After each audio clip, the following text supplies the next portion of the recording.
What does it mean to be unrelatable? Or to have music that can't be classified in a genre? Recently, a friend um, said that my recent song reminded them of Connie Converse. Connie Converse is someone I never had heard of before, so immediately I looked up a song. And it happened to actually be the song that they were thinking of for me, which is one of her. Which song was it? I'm trying to look up exactly which song it was, but I'll tell you in a minute. But my point being that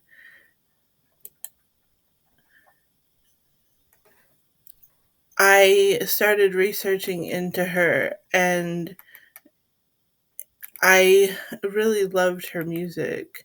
I loved how it sang. She sang Two Tall Mountains. That's the one that I first heard, and I just was like, "This is beautiful." Like, it sounds so old, but there's something about it that I really love. And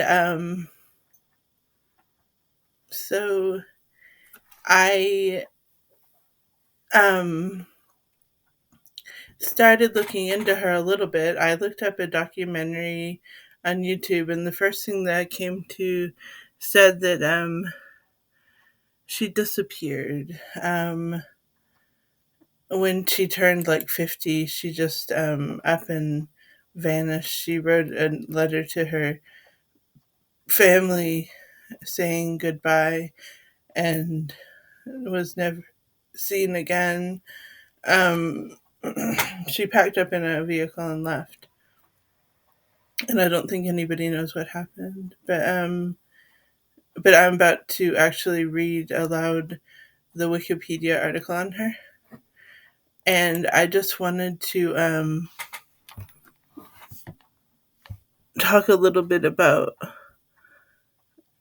how being called like her made me feel, which, to be honest, I was totally elated by it at first. And then I looked up that the Rolling Stone referred to her as a female Bob Dylan, even though they said that nobody ever really listened to her, unlike Bob Dylan, of course. So that made me really like feel like, wow, what a compliment. But there's something about her disappearance and her not being appreciated that also is part of who she is. Um, was. I'm gonna go ahead and read the Wikipedia article on Connie Converse. Elizabeth Eaton Converse, born August 3rd, 1924, disappeared August 10th, 1974, was an American singer, songwriter, and musician, best known under her professional name Connie Converse. She was active in New York City in the 1950s, and her work is among the earliest known recordings in the singer-songwriter genre of music. I had watched a different documentary, sorry, that's me, that said that she was one of the first musicians to write her own music in the folk in that genre that she was in, the singer-songwriter genre. But before and after the period in which she wrote her music, she was an academic writer and assistant editor for the Far East Survey, IPR, New York, an editor of the Journal of Conflict Resolution, University of Michigan, Ann Arbor, In 1974, Converse left her family home in search of new life and was not seen of or heard from again. Despite the obscurity in her music during her lifetime, her work gained recognition after it was featured in a 2004 radio show.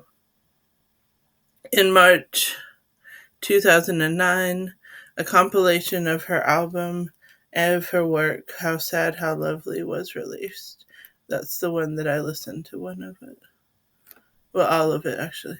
Biography, early life. Converse was born in Laconia, New Hampshire, August 3rd, 1924.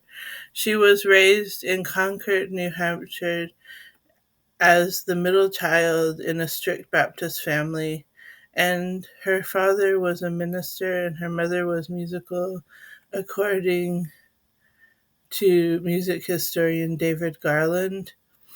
Her elder brother by 3 years was Paul Converse, and her younger brother by 5 years, Philip Converse, became a prominent political scientist. Converse attended Concord High School, where she was valedictorian and won 8 Academy Awards, including an academic scholarship to Mount Holyoke College in Massachusetts. 2 years After a 2-year study, she left Mount Holyoke and moved to New York City. Career: during 1950s, Converse worked for the Academy Photo Offset Printing House in New York's Flatiron District. She first lived in Greenwich Village, then in Hell's Kitchen and Harlem areas. She started calling herself Connie, a nickname she had acquired in New York. She began writing songs and performing them for friends, accompanying herself on guitar.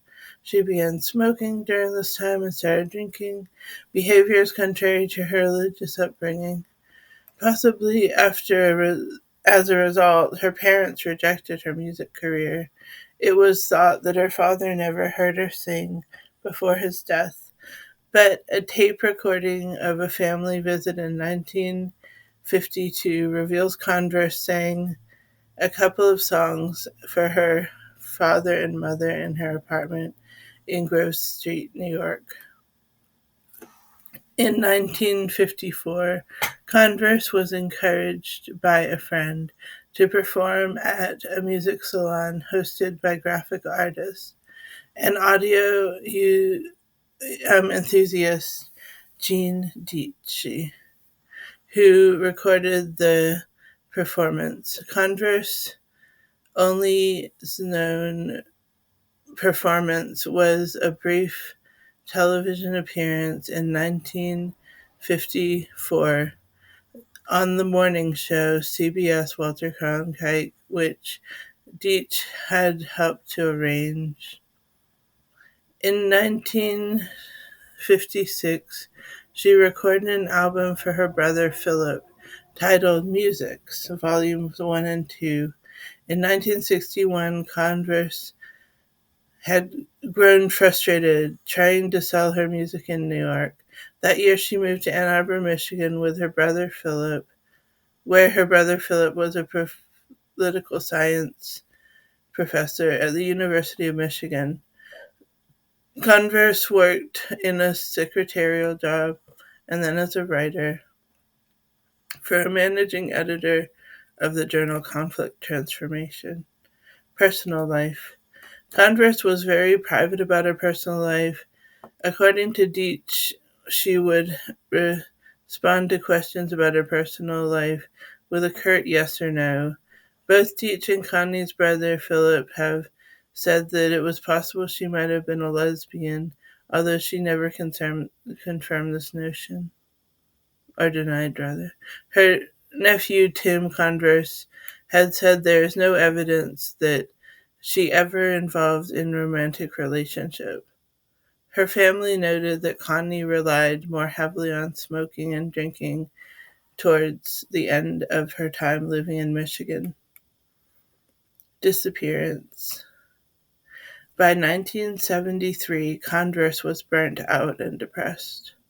The offices of the Journal of Conflict Resolution meant so much to her, had moved to Yale at the end of 1972 after being auctioned off without her knowledge. Converse's colleagues and friends pulled their money to give her a 6 month trip to England in hopes of improving her mood, to no avail. Her mother requested that she join her on the trip to Alaska, and Converse grudgingly agreed. Her displeasure of the trip appeared to have contributed to her decision to disappear. Around the time Converse was told by doctors she needed a hysterectomy, and the information might have devastated her.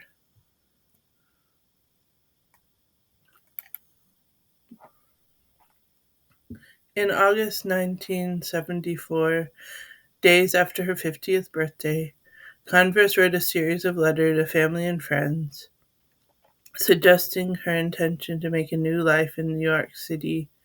All were handwritten, according to Howard Fishman, who wrote her biography titled after a letter she typed and left behind in her filing cabinet.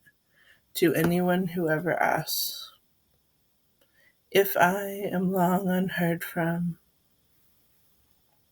this is the thin, hard, subtle under all the parting messages I'm likely to have sent. Let me go. Let me be if I can. Let me not be if I can't.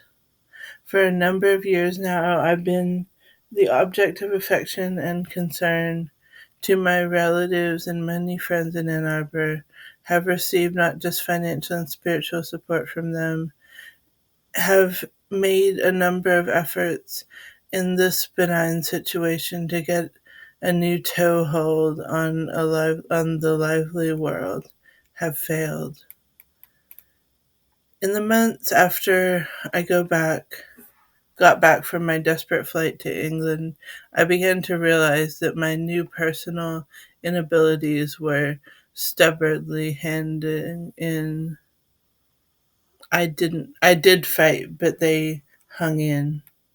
To survive it all, I expect I must drift back down through the other half of the 20th, which I already know pretty well, the 100th, 20th, which I have heard about.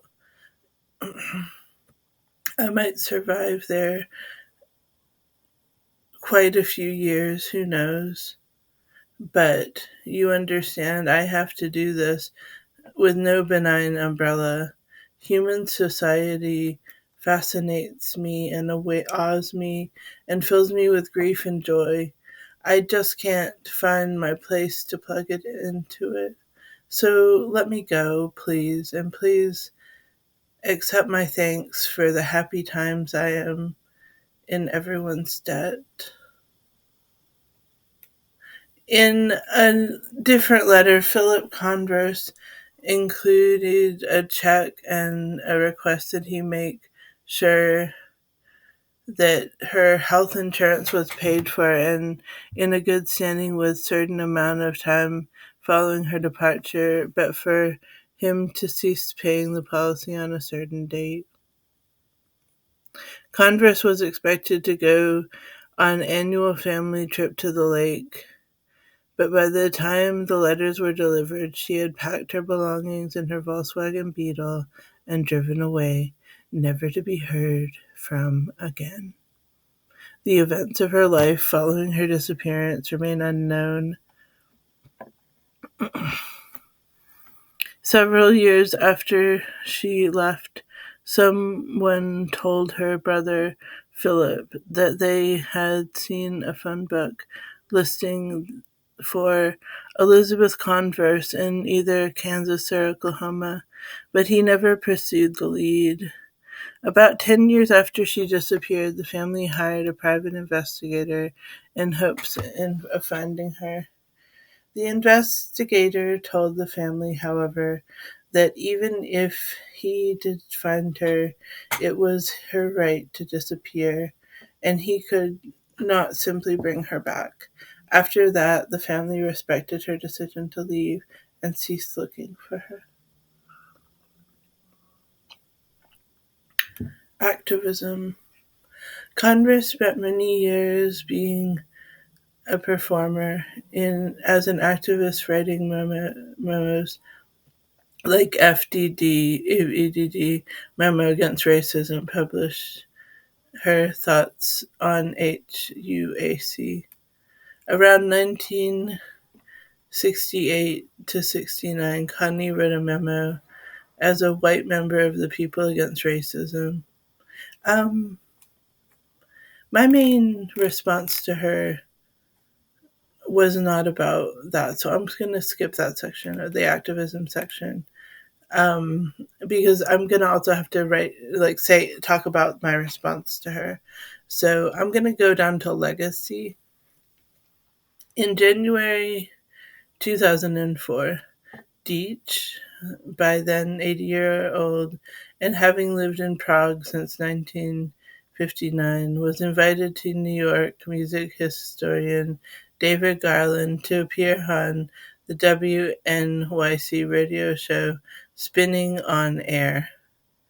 Deitch played some other recordings of Converse, and he made on a reel-to-reel tape recorder, including her song One by One. Two of Garland's listeners were inspired to track down any additional recordings of Converse. They found two sources for Converse's music: Deitch's collection in Prague and a filing cabinet in Ann Arbor containing recordings which Converse had sent to Philip in the late 1950s. How sad. How I'm not going to read actually the whole thing. Hold on. Actually, what my plan for this video is now becoming is I'm going to look up that song. How sad. No. How sad. How lovely. Two Tall Mountains.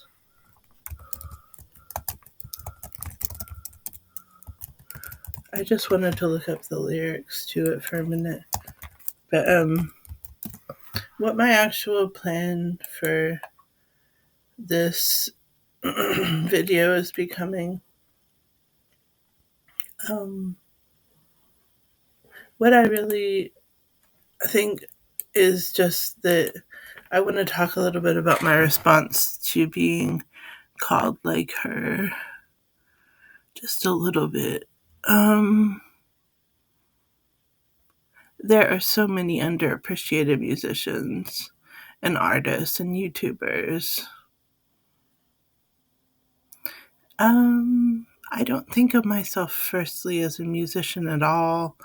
So that kind of blew my mind that I would be called anything next to this amazing person. She really seemed like an amazing person, and it was so sad that she left in the way she did. But as she said, you just kind of have to let that part go. That was her choice, and I honor it. So, she seemed to have a lot of sad elements to her life, like the fact that she never found love. I'm kind of like that. But I do tend to be very joyful, and I never would disappear like that. So it's not that I have to be exactly like her. I'm the reincarnation of her or something. I just reminded one person of her in my music. So I was thinking I would sing her song, How Sad, How Lovely, from the one, but except the problem with it is I don't know the tune, so I'm going to go study that a minute and come back to this video. Actually, it's the song Two Tall Mountains.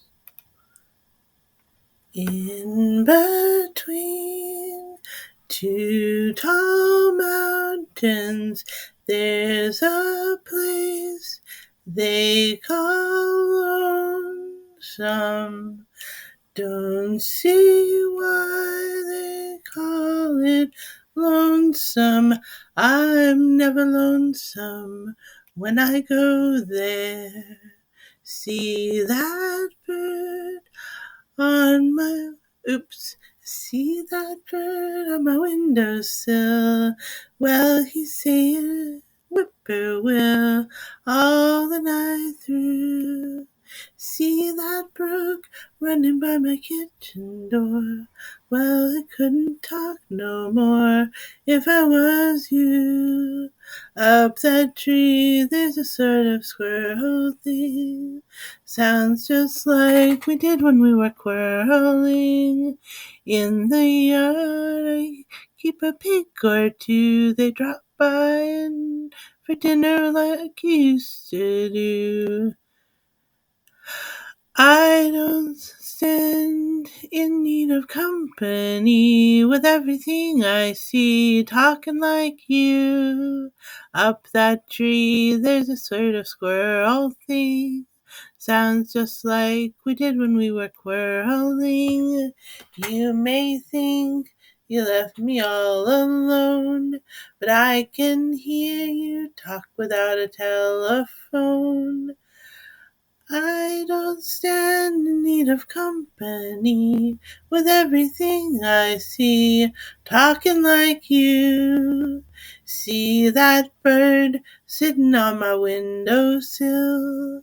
Well, he's saying whippoorwill all the night through. Just whippoorwill all the night through. In between two tall mountains, there's a place they call lonesome. Don't see why they call it lonesome. I'm never lonesome. Now I live there. I love that song. The lyrics of that song are genius. They're about how it's kind of beautiful in nature and in solitude, and you don't have to be lonely when you're there alone in loneliness.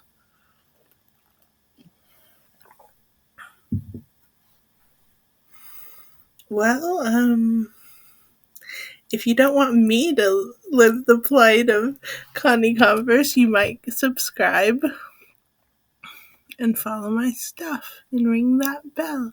And thank you for watching. And may Connie rest in peace.